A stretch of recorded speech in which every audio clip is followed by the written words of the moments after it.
And the second night he showed up. And he said the same thing. I am Jesus. Follow me. If you follow me, I will give you the life that you are looking for. And not only that, I will give you eternal life. Did you believe? No. Oh. He's hardcore. And this is a hardcore crowd here, so they get it. Some of them have had, God's been, they've gone through addiction. Some of them have been through divorce, and God keeps trying to get their attention too. So they have some of the same issues. Well, you better learn from me. Don't.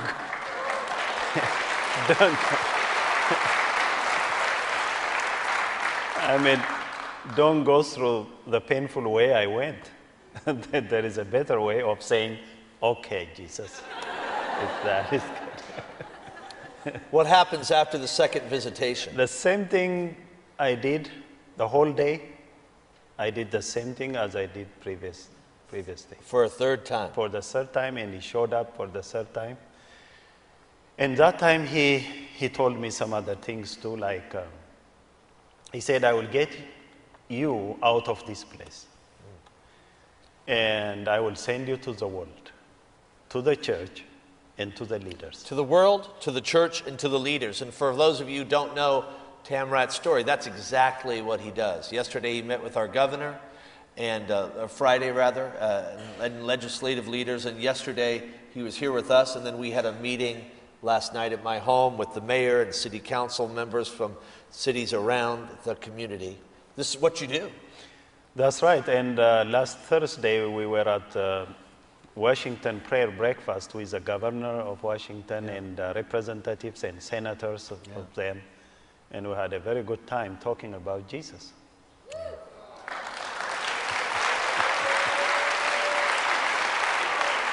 So, then he said, other than that, he said, don't be afraid. Don't be afraid. I will always be with you, and I will show you my love, and you'll show this love to others. Did you believe? I surrendered.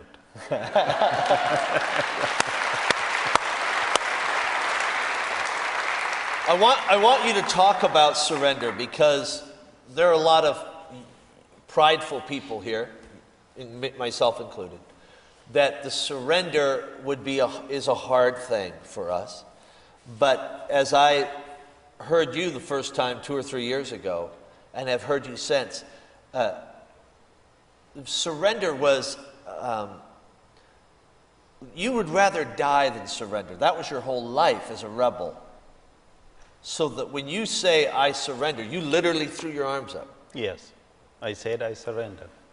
And surrendering for me was an unthinkable thing in my life. And in my whole life, I lived rebelling against government, against anyone, simply because I don't want to surrender to anyone. Yeah. Even in fighting, surrendering means the most shameful thing to do.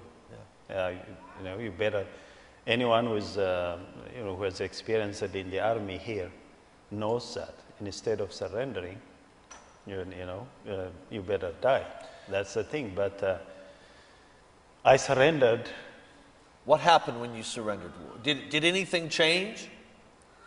Yes, quite instantly. Right after that, the following days, the first thing that happened was that I became the most peaceful person there and then. And even the police guards noticed that. Because before that, I was the most difficult person in that prison. I was in solitary confinement, and I had my own compound, and I was allowed to talk and to, relate only with the police guards, and they were there. And they know me before that, and I was always quarreling with them. I was insulting them and desperate and very difficult person. They know that. And suddenly, I changed to be a very quiet and peaceful person. And that became a question for them. In fact, some of them started asking me, what happened to you, Tamrat, these days? What is there that made you quiet and peaceful? And so were you afraid to tell them? Did you tell them? I told them, I started telling them, but my change was so visible that they were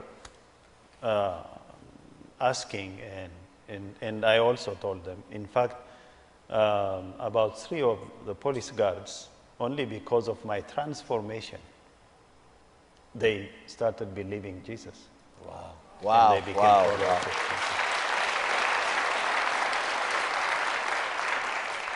Now, you find Jesus, you have peace, you have joy, but you still have enemies out there. I mean, you still have the people that plotted against you, the people that threw you in jail.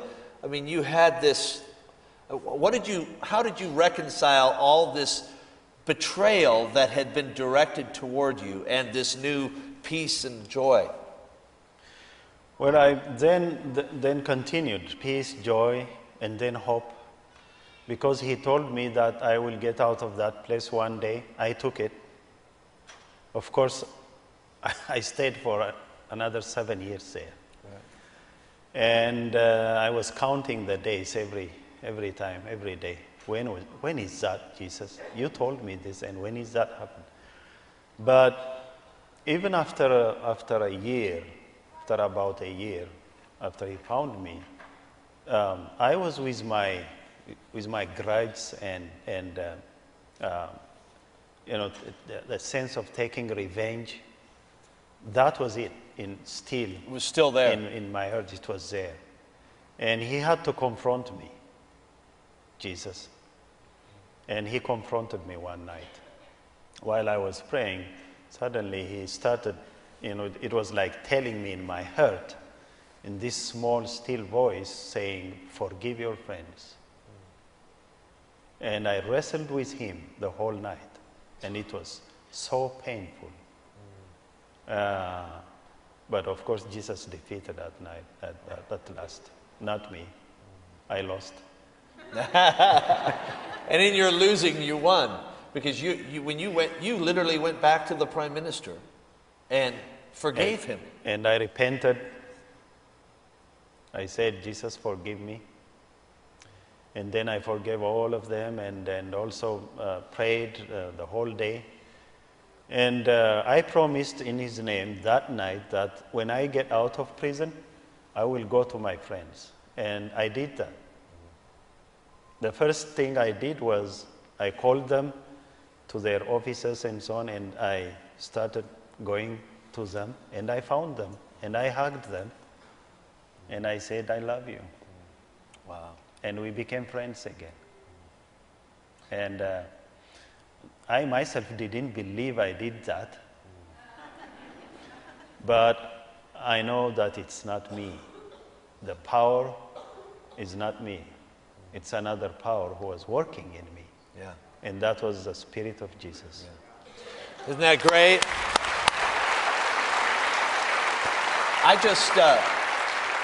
I want to pause here. We have about 5 minutes left. But if I could have your wife, Mulu, come up here. I feel prompted. Do you mind, my brother, if I have her come up? And I want the two of you to tell together this last piece of the story. Because not only was God working with you, but God was working in your wife. Would you give her a hand as she comes up here? Thank you. Thank you, thank you, thank you, thank you. Just take my seat here, and if you would, I want the two of you to tell together. I know we just have a few minutes, but I just feel prompted to do this. Do you forgive me for calling you up here? No problem. God spoke to me. Yeah, it's not the only. He's not the only person who can hear a whisper. So, you have this radical transformation. You were an atheist, now Jesus freak. You were an atheist. Talk about the night that you, thank you, my brother. Talk about the night that you heard a whisper. Yes. Do you mind sharing? Yes. At the same night, he came to me and he helped me with something. I was looking help from somebody, but Jesus came to me, to my bedroom himself. A light? Yes, with a light. But I didn't see him like he saw him. And for the third time, there was one incident, but for the third time, he told me with words, I'm listening like somebody is telling me something with word. He told me to pray with a lady, she was a believer at that time. This voice, this image, this light that appears to you says, go and pray with this lady. Now, did you know this lady was a follower of Jesus? Yes, I know, I know. So you get up? Yes, I get up and I went to that lady. I told her, and she know what it means. She came to my room. I was a refugee at that time in Kenya. We prayed, changed my life forever. Now, while this is happening, you haven't heard anything yet. This is nothing. Talk about your phone call to her to notify her that you've become a Jesus person. Yes, after Jesus found me, that all of my dream was my wife to get Jesus, because I have already known him. I said, you are sweet, Jesus, so you have to get her too. And I was always praying, day and night. And one time, one of the police guards that started followed Jesus, he brought me a cell phone to me and he gave me. I was not allowed to call, mind you. He just sneaked it and gave it to me so that I call her. And I called. And I told her all about what happened, about the encountering Jesus, what happened to me and so on. And she gave me all her time to listen the story. And finally she asked me, when did that happen? I told her the day. And she said, right at that day, Jesus also was here, and I am now the follower of Jesus. The very same time, the very same day. Isn't that amazing? So here's how I want to close, if we can. Mama, these people have tried everything. They have everything that money can buy. They've tried drugs, sexuality, success. I want you have had an experience with the living God. I want you to look at these people and give them a word, would you? And then I'll ask you to do the same, Mr. Prime Minister. Yes. Today is the day to make a decision. It's a choice. It's a choice. It's up to us. I was a single mom for 12 years. God helped me to be a strong mom. He gave me peace, gave me his joy. I became a hero for my children. I was a hero. I was thinking I was a hero when I was in the mountain.